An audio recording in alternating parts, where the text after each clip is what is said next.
We can try to keep on putting new wine into old wineskins, or just realize that everything has a season. There is a season to everything. There's a season to this government. And we don't need to fight it. We don't need to destroy it. We need to love it. We need to respect this government. We need to show love to this government. And look the other way, just like you do with an addiction. If you have an addiction, a 12-step program will tell you not to resist it, not to fight the addiction, because it makes the addiction worse. Well, that's what's going to happen if we try to fight this government. It's going to kill a lot of people, destroy a lot of lives. And why? Because we want to feel like we're powerful, because we want to feel like we're getting justice. Now we're living in Somalia. Yeah, that's ridiculous. So let's not do that. Okay, we're going to be the ones who are always going to hurt the poor people more than it's going to hurt the rich. But what we can do is look to ways to increase our prosperity, and that's going to mean we're going to have to think out of the paradigm we're in. Thinking out of the paradigm using the paradigm that we're in, using the way that we operate socially, politically, whatnot, isn't going to work, because there's too many pressures from too many different directions, from too many different players who are scared, who see the resources running out, who are trying to get it while they can, who are trying to survive, who are not thinking creatively. Good people, but they're like, I have to put food on the table, or I'm scared that I'm going to lose it. How am I going to pass this on to my children or grandchildren? All of those thoughts are going on, and it's not producing an environment that's really ripe for the second order paradigm change that we need to make. The only way it is if enough of us get together and believe it. I mean, belief has a very strong impact on human society. If you look at all the social movements, women's suffrage, civil rights in the 1960s, is really, if you look at it from a physical standpoint, wasn't a lot of physical effort. I mean, the civil rights was a ton of physical effort and a lot of pain and suffering. But I think many of us, when you look through history, you would have thought it would have taken 3 or 4 times as long, given how entrenched the current situation is. Some people thought civil rights would never come. I mean, when I look back through history, I'm like, how could civil rights ever come with the way that things were arrayed against the people who fought for civil rights? I would have thought it would have taken 40 or 50 or 60 years for it to happen, and it didn't. It took about, from the 1930s, most of it happened in the 50s and 60s, so about 20 years, instead of 100, which is what it seemed like it would have taken to get. They got 20 years of stuff done, what should have taken 100 years to get done. And they got that 20 years of stuff done. One, because we're in a very prosperous time, and so we're very amenable to stepping out of our fear, stepping out of our scarcity, and being more loving, more giving, more generous. Right now, we're not in a very generous frame of mind. Obviously, that's why the Republicans are in power, because we don't want to be paying more taxes. We don't, we're working hard and we're resentful against it, so we don't want to give it to somebody else. Right? We're resentful that we have to work so damn hard. Why am I going to give that to somebody else? Vote Republican. There you go. They're in power. Okay, that's not going to change. You might have another disaster, a Hurricane Katrina or some big disaster that might put the Democrats in power for 2 years, but they can't do anything because there's too many pressures on them. They have to, and especially now, after Citizens United, they have to raise, forkloads of money. Well, there's only so many Bernie Sanders. The system, one Bernie Sanders is possible, but it gets exponentially harder for more and more Bernie Sanders to appear, and more of us to kind of give our money. I can give $27, a month to Bernie Sanders, but a poor person like me can't give it to, 200 members of Congress. It gets exponentially harder to support Bernie Sanders in this system. Again, this system, it just can't work. The dogs just don't hunt. We can make small changes. We can protect what we have, and I think we need to do that. And it only takes 10 hours a month to go to your local congressman and tell them, don't overturn the ACA. Right now the ACA is, it's giving health care to my mom or my grandmother or my great-grandmother or great-grandfather, or grandfather.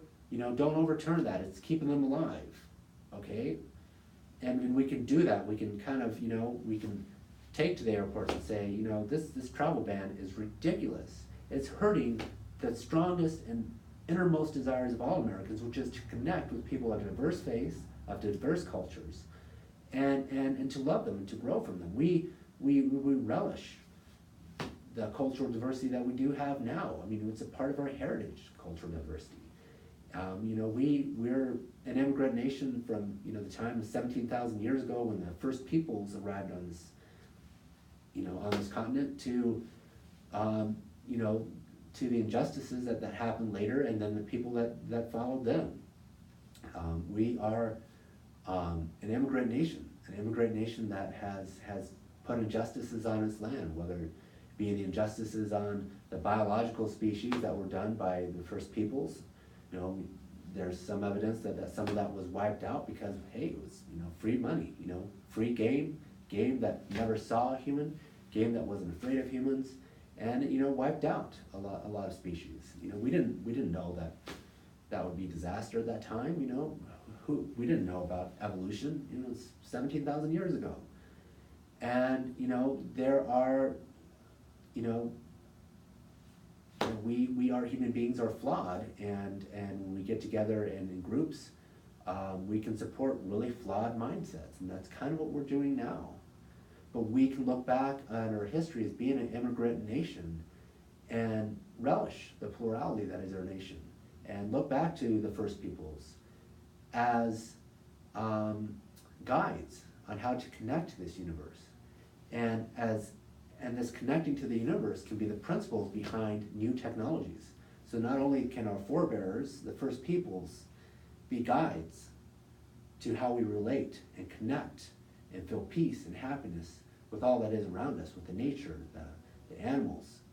And when we do that, we're going to want to protect the animals. We're going to want to protect nature because we connect to it more.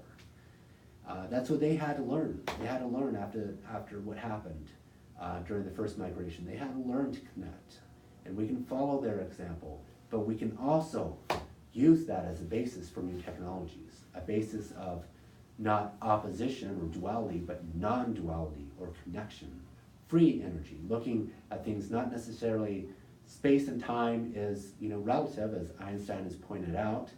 Light is both a particle and a wave, so there's inconsistencies there. So we can look beyond, look beyond what we currently know and follow the inspiration of our hearts to produce the abundance, the connection with this universe that we need to expand as the universe is expanding. And that's kind of the message that I want to put out there. Go to your congressman, tell them not to pursue the dangerous changes. Kind of patch. We got to patch the hole, right? The ship is sinking. The ship of our government is sinking. So yes, we got to bail out the water, but we also got to patch the hole. And bailing out the water is protest. Bailing out the water of the sinking ship is going to your congressman, town hall, calling him up on the phone, writing him letters. Those things do work, but that's only throwing the water out. It ain't changing the system. We got to change the system too, because these are just patchwork Band-Aid measures, and they aren't going to solve the problem. They can't. There's too many pressures on too few members, too few representatives. They are easy prey because they're a small number to the money that's out there, and the money is being more and more concentrated and in the hands of fewer and fewer people. And those fewer people know that that's only sustainable for so long, because it's taken away the disposable income that's the engine of the economy. They're taking away disposable income, the income that's used for spending on goods and services by the 99% of us. Well, we have less of that. So that means that there's slower growth in the economy. The rich have a greater degree. They get higher returns on capital. Well, returns on capital can only exceed the growth in GDP for so long before, obviously, it overtakes the economy, so to speak. And so it squeezes out the rest of us. Well, we can only take so much squeezing before there's a collapse and squeezing stops. There will be a collapse in the assets of the rich and the few. So they can only grow at an increasing rate to a certain point, and then it has to kind of level out, and they have to use social tactics to kind of keep us in place. And then the money that's spent on the social tactics means a lower return on their assets, and it eventually collapses. There's people riot and tear down things. That's always happened. It's easy. History has shown it's easy to overturn governments. But then what comes into place? The same thing. You take a look at Animal Farm, the animals overturned, the owners, what happened? The same thing came into place, the same paradigm, because that's all they know. So we got to follow the inspiration of our hearts. We have a small window of abundance, being Americans. You know, we have a little bit of free time, we have a little bit of abundance, we have a little bit of a window to kind of follow our hearts, to get out of this scarcity, to get out of this fear, to get out of this shame of conforming to the way to basically feed our bellies, to the way to, you know, socialize in ways that feed our bellies, you know, and, you know, everything that's around that, the culture that's around that.